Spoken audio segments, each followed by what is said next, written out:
Track 88. Nature in art.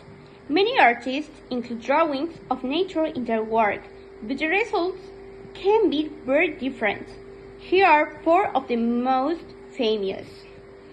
Stanislaw Dziwisz, 1885 to 1939, was a Polish artist. You often see his paintings in art galleries in Poland.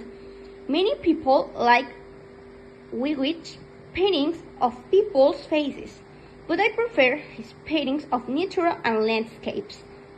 This one, painted in 1907, shows his lakes in the Tatra Mountains.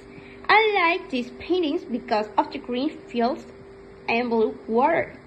I love to go there. Japanese art is famous for landscape paintings. You can often see sea and sky, and mountains and trees. Ando Hirohisa worked in the 19th century, and he's one of Japan's most famous artists. He printed and sold thousands of beautiful prints in his lifetime. However, he was poor when he died. Beatriz Melasses. He is a Brazilian artist from Rio de Janeiro. She is famous for her colorful paintings of flowers and interesting shapes. She also makes sculptures with different types of natural and man-made materials.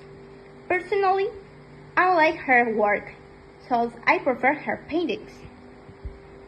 Vincent van Gogh. The famous Dutch artist made 11 paintings of sunflowers. They were his favorite paintings because he loved the color yellow. I prefer his other paintings, but many people love these ones. Notice, you see them on cards, postcards, and t-shirts. Van Gogh died with no money, but in 1987, someone bought the last sunflower painting for $49 million.